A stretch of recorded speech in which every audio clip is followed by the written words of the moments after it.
Hi, I'm David. I'm a maintenance technician for the CVD department at Infineon Villach. Hi, my name is Thoralf. I'm a maintenance technician and working for Infineon Dresden in Germany. Infineon is precision and perfection, the kind of the future of technology.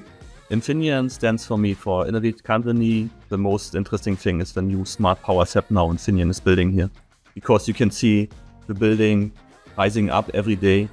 The important part of our work is to put the tool constantly ready. You have to be very precise with your fingers. These are tiny little things and sometimes big, but yeah, you have to be careful. Taking samples, changing consumables, make preventive maintenance or troubleshooting on the tools. You do change parts, electronical parts, mechanical parts. And at the end of the day, we need to documentation everything on the computer. A tiny change that has a big impact and that makes a huge difference for us and for our product. The main goal is to keep the tool smoothly running. You should love to working with machine, and you need to have a good analytic thinking, and patient would be helpful, and a good team player.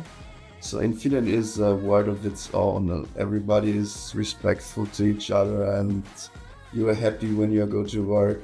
If you want to join Infineon, then just come to a reliable employer, good working condition, great team, and good opportunities for career.